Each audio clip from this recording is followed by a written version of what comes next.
so bazongi sika nkesa mona ngo eza mo flou parce que comme nini comme royaume na ye que soki ya keyi ba bache mutu mususu mutu na simbite bazongi sa ye donc yene mutu simba non mutu mususu pas kozala pas à remplacer Sony en dehors ya kankenza ndele ka no samisa mutu mwindu te tango gombesa kalina mundira no samisa mutu mwindu te so mutu mwindu na problème ba kotinde pa ya fe nyangara vie nyangara ndaba no samisa mutu mwindu avec mutu mayele mutu sala droit kala ye yene ba ko samisa ba problème na biso mutu mwindu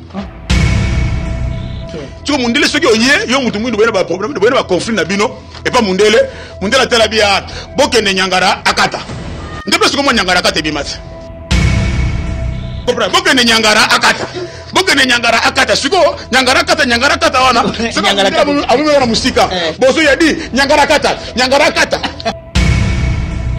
siko mbala moko mutu mina kaseke saka ejir o comprendre so muninga na yo nyangara akata bachelo bina munduki lelo ba violo yo lo ba bengo yaka susu na ya ko violo yo na chelo su munduki o yesu su mbangu bachelo su munduki mususu ba violo yo papa tout ça la série non biloko susu bakata ngo bongo pona ba décourager pe bandeko mususu oyo bazo ba monter ba pièce o comprendre mutu déjà boye bena mutu na plusieurs fois comment so misango violo lelo biloko mususu bakata ngo bongo pona ba décourager bandeko ba sebele sinon tena yo lo bito kutu na makala nino a violo mais nana mona bino chaque jour o te ba nendo ko violenga biso na Congo to ko sabilo ke bele cop ce qu'on a passé mo ko na sali prison c'est ça qui prison mo sali prison ba ke comme cop ba ko s'arranger ba beta siko yo muto ah so ngo matana mo succès ba betio loko wana so ko pe yo misila arrêter aucun prison c'est ça le problème ba tu ko misa manzaka le ba profiter na calme na maîtrise et na bonté ya Félix sécurité ba tu profiter na loko wana tes faiblesse te ba profiter na ngote pona muto azuma article na sali à l'égito destitué. C'est une grande institution. Ce qu'on destitue, yo cherche à mboka oyo. Oyo période ni to kokota.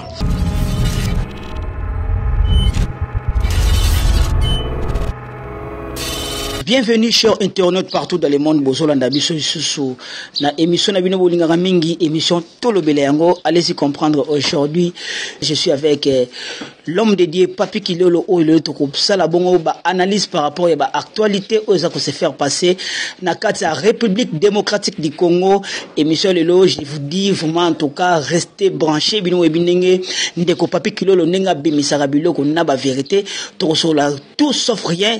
Ndenge émission ni bolingango Tolobele yango makambo etali émission lelo ko sala plaisir na ba téléspectateurs nyons tout oyo balingaka bongo votre humble serviteur Christian Tiko autrement dit anti-choc Tolobele yango nazana sengo bongo na makasi ya réalisation ya Swana oyo tozali lelo yini mta simbilinga caméra allez-y comprendre donc moi une technique moi micro moi problème mais yango tozo faire passer ka communication na dictaphone ya téléphone pona ko sala bino musala oyo bolingaka bongo na kitoko makasi émission ça la plaisir na cardinal Luanda aboya zozo Luanda patindela ngambongo na lobango vérité émission ça la plaisir na grâce matuka émission ça la plaisir na petit na ngai mutuka munene divine mondia y paza concert na biso émission ça la plaisir na Dr Love Christian Swana sokona za après ya ko pardon soit na les grands réalisateurs expérimentés na besoin sokona ya m'inviter na ngai ndeko Papi Kilolo bonjour Christian Siko bonne santé.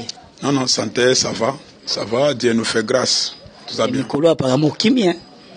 Bon, moi, je suis salaka, tout ça, mboka na bisoti, mboka yeminde tout le barat. Mboka oya, tout ça, mboka bana quoi. Mboka bana, donc, ce qu'on bimité, moi, et au vivre résaté. Donc, moi, mon aka, période de moko tozali, tout ce monde en a, période de moko to limwe, à part, même salanzambépé, y compris, donc, c'est un peu ça, quoi. Donc, tozali. Mais 3 invitations en absence au monde en a sous-souté, ba téléspectateurs au balanda roaming na émission na biso ba neko komela biso boni ndeko Papi Kilolo ba actualité zebele zokota azomona c'était dit à quoi? Oui, quand on est là tu yebisa yo, toza na musala mususu za na oza musala nzambe. Omoni ce période wana oza na ba parce que on monde to vivre na ba principe. Monde za na ba principe automichela. Exemple tout ça bike nonga ina bike moi tele za moi na sacrifice tout monde ngata na bandeko na biso musulman ba moi na bango ya ramadan de période sur le qui est musulman ils a pas sur joyeux parce que ça moi na ya ramadan donc biso ba chrétien malgré ça na moi mon côté mais chrétien ça quand le christianisme et ça monde de relation et ça religion religion et ça part relation et ça part religion de monde abandonné na biso bi ba ka religion ba marcher na système moko to sambela na chapelle tout ça to ta Ramadan to kindaka mek to sala ka boye to kindaka kamba on a un système à religion mais na kati ya christianisme et ça relation ça le rôle à papa ça na bana na ye mais moi na so développer relation il na papa na ye parce que ils ont relation comment tant Yesu batuni comment est-ce que to bana ko bondela abi voici comment est-ce que vous devez prier notre père qui est aux cieux donc à côté sur la relation ya papa na bana ndo mona ka parfois na kati ya christianisme mutu na ndenge na développer relation na nzambe na ye muso ba kenonga i mwana ngeza la mois de mars muso mwana ngeza la mois de janvier donc ça dépend ndo boni biso pe et la ba mois mususu pe ça na ba période mususu et c'est la période na yo oh ya yo moko peut-être le ba keno ba période na kotambola mingi te na ko mingi te il faut na tisser lien wana na tisser relation wana ya ngana nzambe pona parce que nzambe za relation à chaque fois faut ko banda ko ezako la moi ce que bolingani ce qui va période muso zo mona na mingi te ko sentir que relation na ye et là sous bien te nzambe pe sa bongo parfois il faut ça mingi na nzambe à comprendre que non vous avez une bonne relation donc ça relation. Très bien, frère Papi Kilolo. Je pense que bande connu sous Bozolandabiso partout dans le monde. Je pense que Belé Bazarane c'est autant Bazomona l'homme de dit Papi Kilolo. L'actualité c'est Belé. Les autres robetama l'actualité torbombati. S'il faut bimisa biloko bimisa yango. Pasteur Mokona libéré injustement ou légalement. Pasteur Soni Kafuta quand il rendait compte de pasteur, il a monté les mélailles pour na, étant que président, il y a l'église de réveil. Martin Fayou arrivé à Kinshasa, absence à Jean-Pierre Bemba dans l'aéroport. L'actualité, il est aussi faire passer sur les bichou. Il pas plus surtout banana na moko. Tout banana kanabino batanzambe. Tout banana kanabino batanzambe. Je pense que il y a Godin Tiko. Frère Papi Obena Loka puisque mon est moi kala ndeko Papi que le tomoni pasteur Soni Kafuta président de l'église de réveil mais tout d'un coup à saliba émission contenu à Golobake c'est comme si ya jouana ya bato nzambe comme tricage tribalisme lokola ye aza musweli bakomi ko telemela ye pour atika poste pour bazong sakakinza analyse. Oui, en tout cas, il y a un bon habité, tout ça dans les réseaux sociaux, tu évites ce que c'est à solo.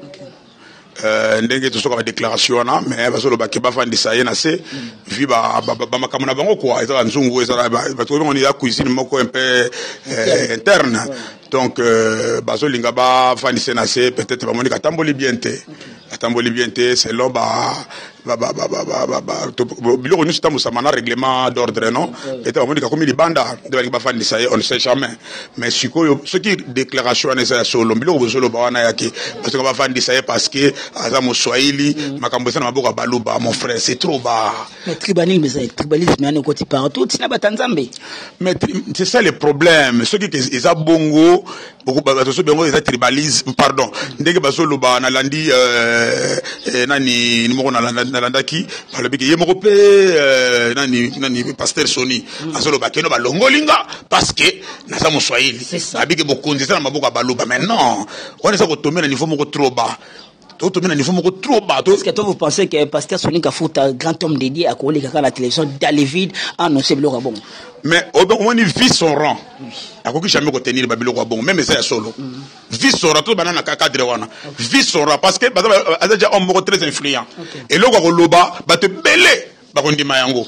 siko tango so ka déclarer le bongo we be le ko na so déclaration na mboka oyo to ko tana monde tribalisme lo to ko sala be mission to sala émission boyeta et ko be mission yo bengisi bata tribuna yo ngapa na ko le kala be mission bata tribuna nga c'est ça le problème des fois to ngito ko ya sikoyo to ko na ba chaîne télévision mususu que non o chaîne ça ya baluba o ça ya swahili o chaîne ba Congo c'est ça apparemment c'est comme si c'est bandit hein non omoni to so tomber na niveau moko ya mabe bon ngana zo le beloko moko moni lilo balanze pe fait kokisama parce que lelo oyo en tant qu'un homme de Dieu na ko sala ba déclaration na te obi que lelo tout ça na monde moko ngana otambola na o sentir na so yoka on sentir que tribalisme zo kota na ndenge moko ya kosakana te eza na guerre moko ya CCA o soki to tirer na bino attention te lobi ko sala danger au moins ba koteli mutu kuna basali massacre ba bomi famille pourquoi moment ya ko bomelo ko na yango bino bandeko na biso ba media bo sauver biso pe na eloko wana na moni ke ba sauver de musu peut-être ba comprendre te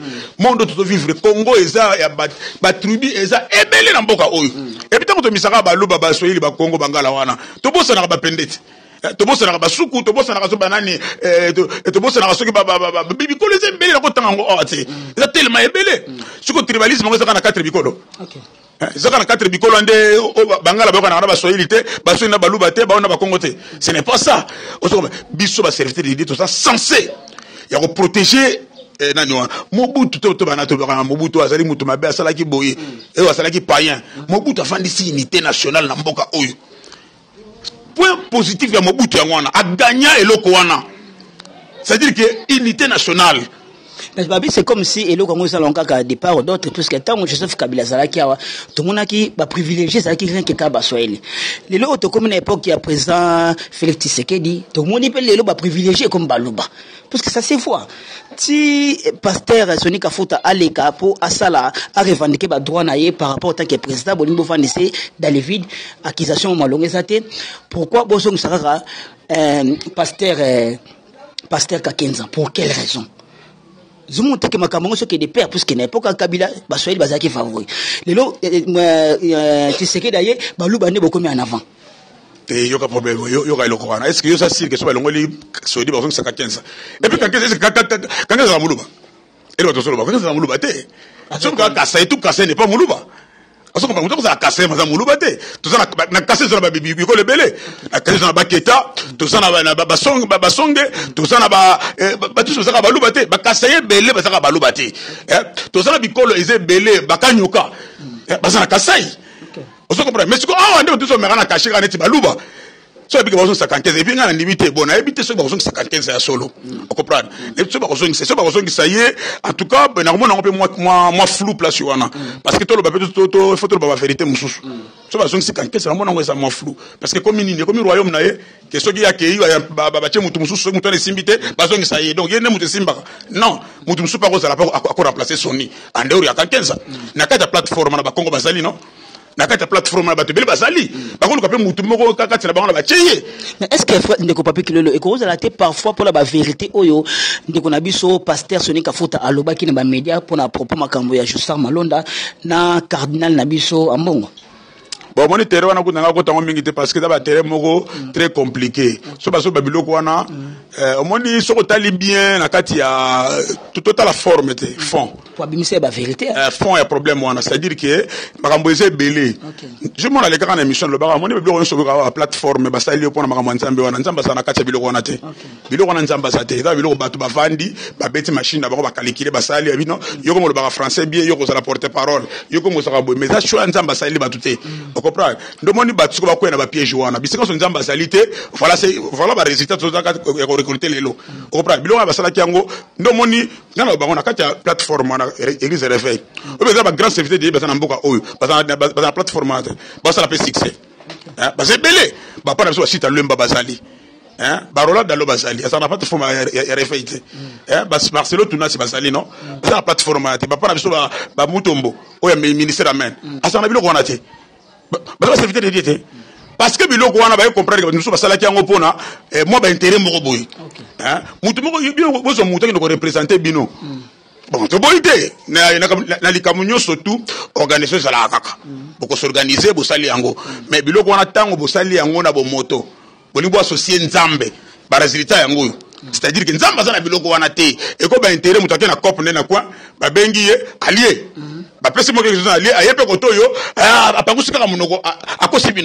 très bien ndeko papi kilolo je pense que ba landine sto ya émission to lobele yango o za ka ke ba analyse so sala bongo na ndeko papi kilolo mais na ko linga to passer na régie tout à l'heure image oyo ya ndeko na biso honorable oyo babotola ki lupango lelo et pas ya ex-gouverneur na biso ngoka changer asali vidéo mo azo parler sur baluba na sur batabandundu to landa otiko kota na ba micro kindoki no lingolo ka bato nyonso na Fabien Kizwanik Yo kokai na mama Denise. Oh bino bozo ko finga ka bo finga mama asali bino nini.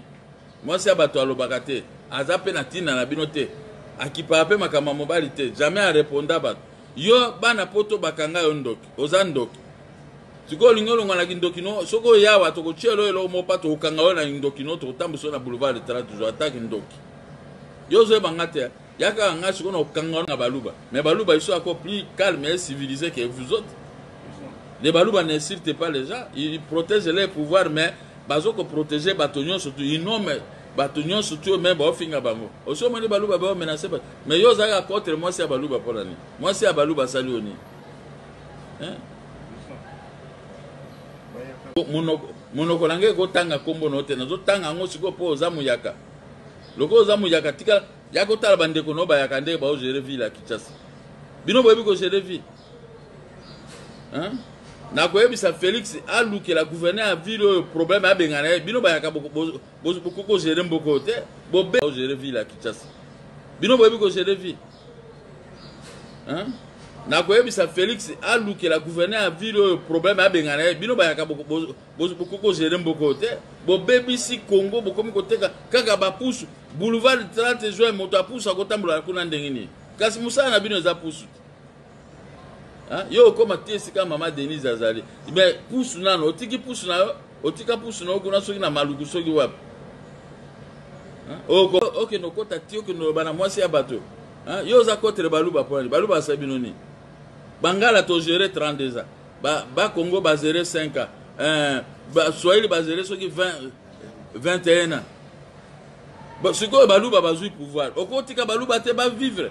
Na moni pata moluba moko ta boto la motelo ko be moluba moko menacer bato aga baluba so bazui pouvoir ba ko sa basale loko baluba baza calme mais ils ont droit de se défendre contre bino ba bandi. Hein? Merci soit na réalisation oyo na image ototie la biso ya moke ndenge asali woni sa analyse na ye alobi vérité alobi baluba botika baluba calme puisque tu sais que d'ailleurs azana unité. Tu évites pour ça l'avantage n'est pas récupéré par Excel naie. Bon, tu évites on est ça va propos tenir ça engager ga yemoko moke. Mais ndeko papi kilo lo actualité zebele. Tout comme on a calamité awa ex gouverneur na biso mo na moi si et ça liké na ngamo dossier bana depuis kala ngambo ya moke a récupéré par Excel naie mais moi na ya ex gouverneur na biso ngo ka changer a sali ba vidéo oyo accusé mama Denise ou pas na ko accusé te injurier donc afingi. Et puis un jour à cause à la moi si il y a président tout le monde que le roi bongo on a un simple dame a manqué première dame et c'est là qu'on dit te le wana ko gicha meko ko sala mutinyo so plaisir te c'est le romoko biso to condamna ki yango parce que même pas na respect à âge hein basa âge moko ta ko bana ko finga été parce que le nga kambo ezali ke lupango ezali ya mama Denise te et le bana ko ezali na kambo na binamitu comment maman Denise se retrouvait na likambo na slandi vidéo na bino comment maman Denise se retrouvait na likambo obi ke lelo yo ba mona couple présidentiel le président Tshisekedi ba mona partout comme partout ba recevoir ba bundi ba so wela mbongo hein ba bundi ba wela mbongo nyoso kaka baluba Tshisekedi kaka na baluba on se comprend donc c'est-à-dire ba ko mona partout ndo moni bato ba so na likambo lupango ya yona mokia zani muluba nini te mais mbala moko mama Denise a côté na kati kokoma pe première dame bébé est-ce comme la première dame beauté na pe na beauté non on comprend eloko wana ekoki jamais ko sepelisa congolais nyonso ekoki jamais ko sepelisa congolais nyonso mais eloko so salinga e kamusinga salike tango ya koloba olobi yango sans papier mais tango pardon sur papier c'est à dire que pardon n'habite est-ce que pardon a combien qui est on a tout évité hein ba komela to ba komela ki était et donc na mituna ki yango comment tango zoloba fait que mutema nde zoloba mutema eza ko s'exprimer mais tango ya pardon et 5 papiers donc pardon en réalité et outi na mutema te et outi na papier donc on se comprend donc c'est ça le problème quand on a un peu moins compliqué au lobby on s'exprimer mettons un pardon et comme un papier et ça moi passe donc c'est-à-dire ndeko wana en tout cas eloko wana elekela ki bato akoki jamais kokotisa maman Denise Nyakero na ba problème na ye ils ont problème na bango moko fallait ba résoudre on a niveau na bango banga ba kotisa été et puis tango solo baké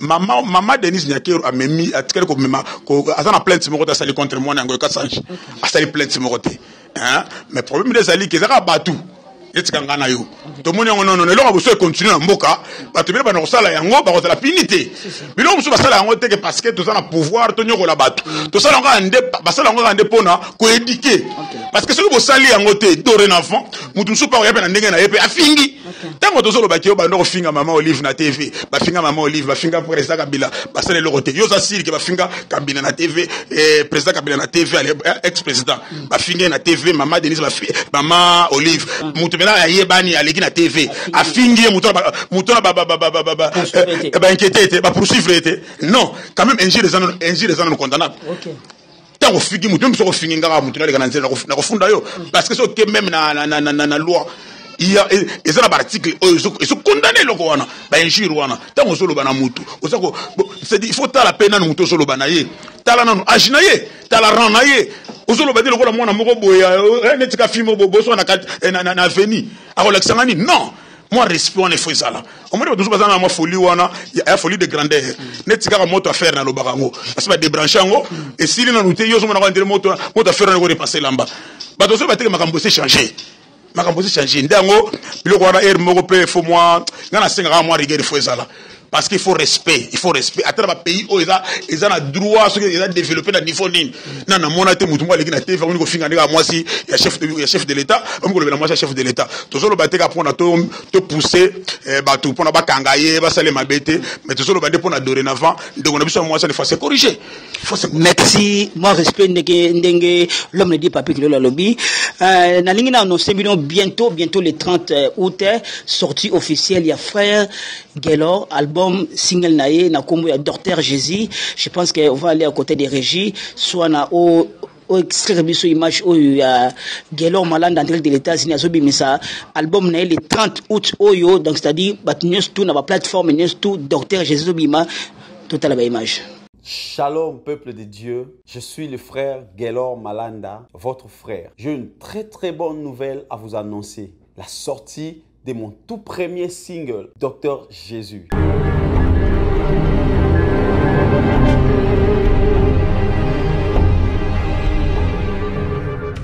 L'exclusivité du clip sera disponible ces 30 sur ma chaîne YouTube. Alors, je suis venu auprès de vous pour vous demander de vous abonner massivement sur notre chaîne YouTube Gelor Malanda TV. N'oubliez pas de cliquez sur la cloche de notification pour ne rien rater. Partagez la vidéo afin que les autres aussi bénéficient de cette bénédiction. Que Dieu vous bénisse. Un seul mot de toi, seul les médicaments.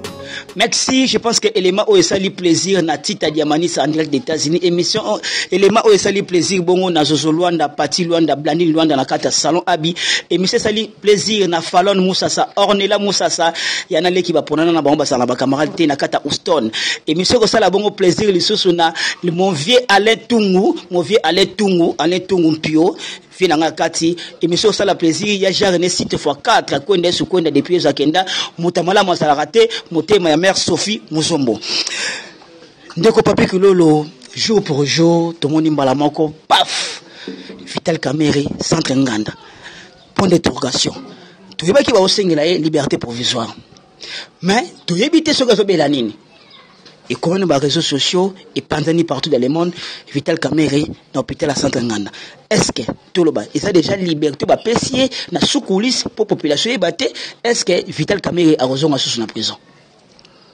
bon motuna wana eza moi compliqué parce que ngana ça wana bon na ça quand même omniprésente na peu omnisciente pona koyeba ke akobima ou bien zanini to ebite jeune ni à quoi il joue to ebite le koni salimi na katikati wana pona bon ndeko sa maladie non to apprendre quelque chose que non ndeko sa maladie a célébrer ba malaise tout ça ba memiye na hôpital jusque là to ebite ça na hôpital ou bien ba songi si na prison bon ce que le bique est-ce que ça façon ko libérer so ba ça la façon ba libérer bon na ebite c'est que ba moni ça non coupable so va libérer bon so va moni non coupable mais ceux qui peuvent bazongi c'est parce que jusque là tu dis que ça na 20 ans on va comme lié à ça la 20 ans Hein? Bon, procès na bientôt là Kalami était le 8 septembre je pense. Les 18. Les 18 plutôt. Les 18. Bon, tu évité. Question tuninga ils ont un peu na moni na place nako logo pena concret nako bimisela yote concret plutôt mais na ebika le logo mo esali wana ezake ndeko wana za prisonnier. Bon, ça va. Ndeko papi kololo soki lelo justice congolaise a vendu. Alors que bon, na nyo surtout les gars qui dossier à 57 millions. Il y a projet chef de l'État, il est qui babi msandeko kamera pour na yo zubani. Na ebita na bien on mesure de grâce. Oh mboka salier. Non, pour na yo tant que peuple congolais. Na o nyo surtout les gars ba procès ndenge salama lelo babi msa kamera. Olobani. Ba ko bimisi bon na ebité Christian. Est-ce que ça pour te cause la pour ou bien contre ça m'a passé.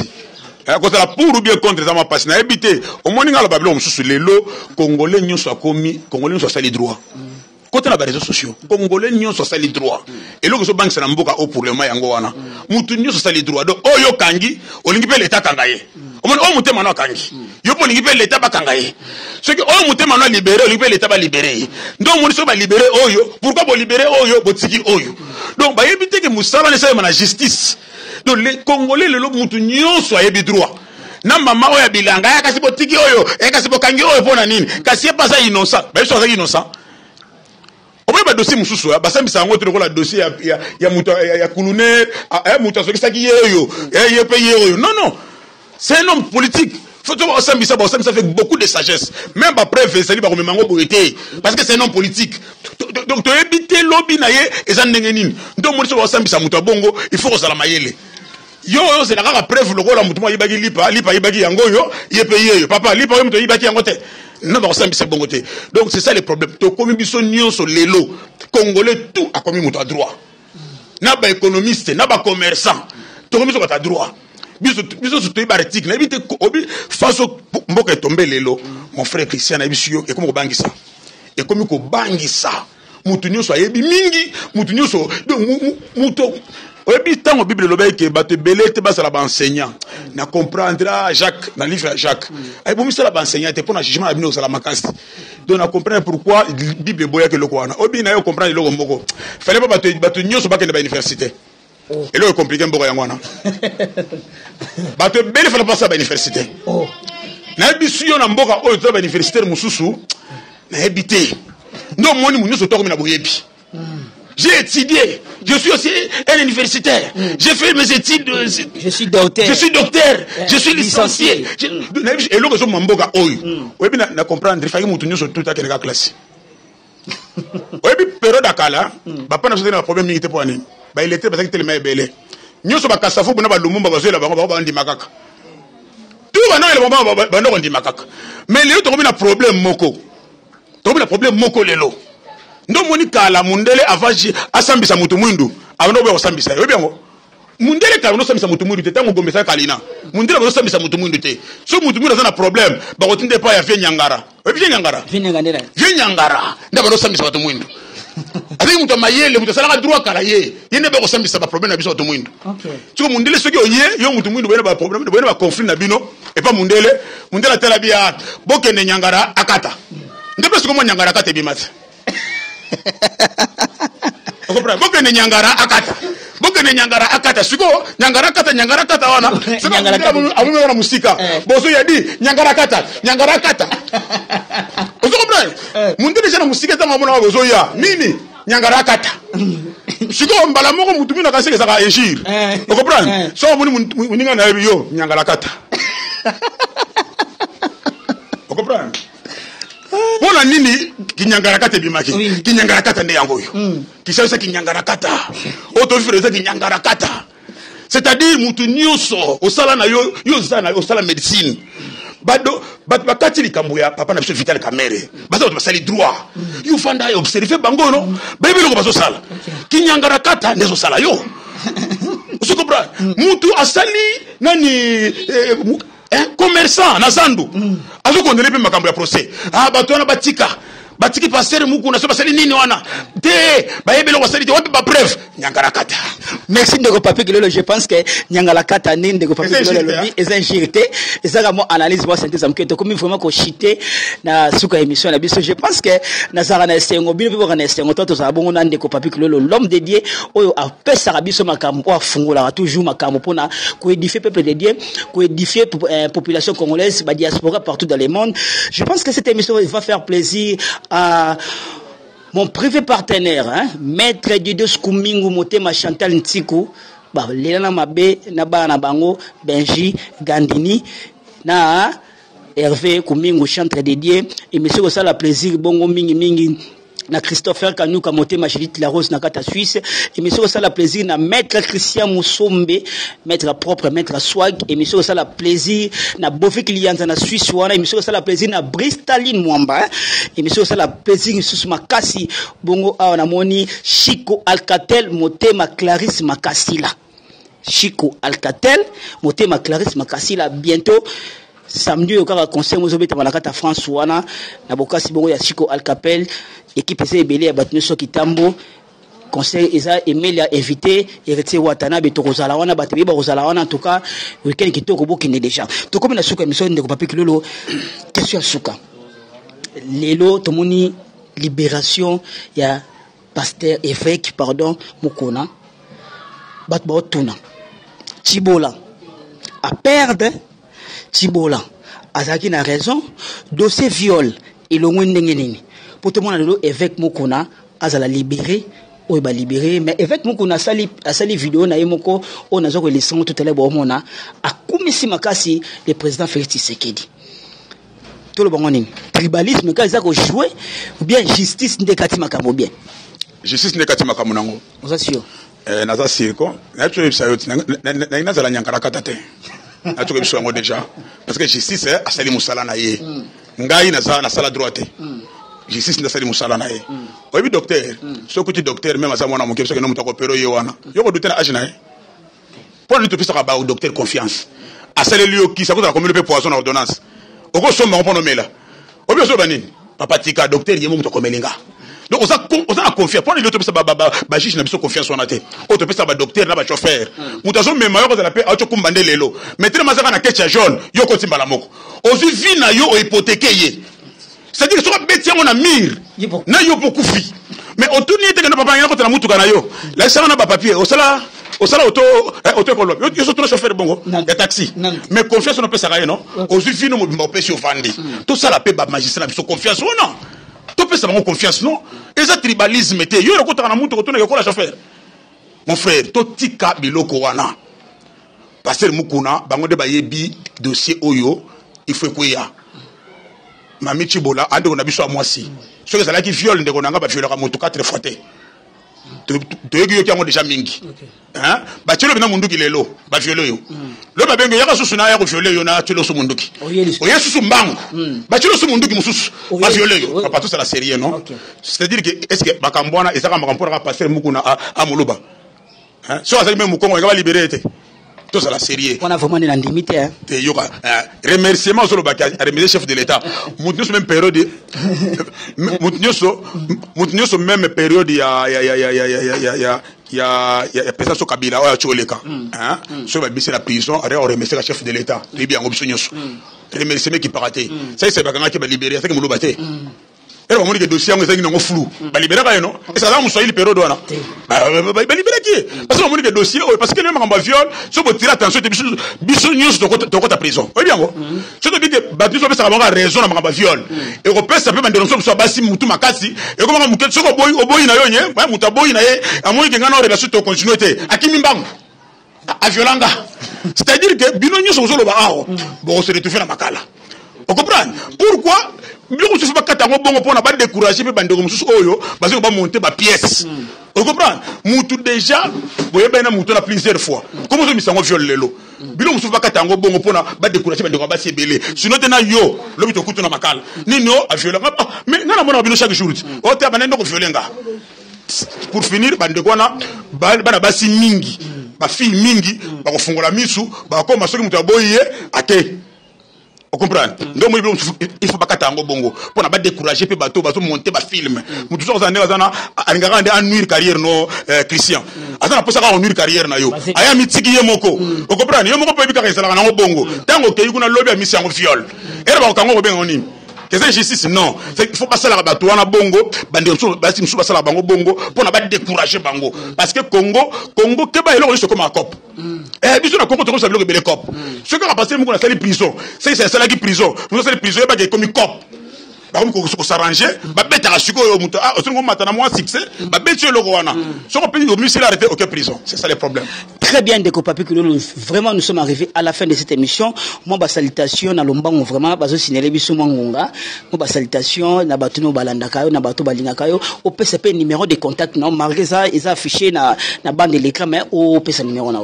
Merci na pesi bambote mais loko mufana lobaka loba fana loba yango na ebité likambo ya ko destituer chef de l'état na mboka oyo komi lokola moi nzembo moko bimisika obike banda na botama na oka mutu baso ba destituer chaque mois chef de l'état va destituer et comme nini yango lobela bango ba c'est ça et comme nini yango so be mutu na ka sa bon profiter na bonté na yete est-ce que période ya Kabila 18 ans somo mutu mo aleki na TV faut faire déclaration que non faut pas destituer Kabila azate yo parce que 18 ans na sala bererte hein yo kasi 18 ans Kabila saka bererte yo somo na pasteur mo be mutu mo aleki na TV le quoi pasteur mo na TV a mis sa article mo boyo a violer boye ba destituer chef de l'état hein et comme nini yango na mboka oyo finalement c'est quoi même en France est-ce que ça nzembo chef de l'état c'est une grande institution.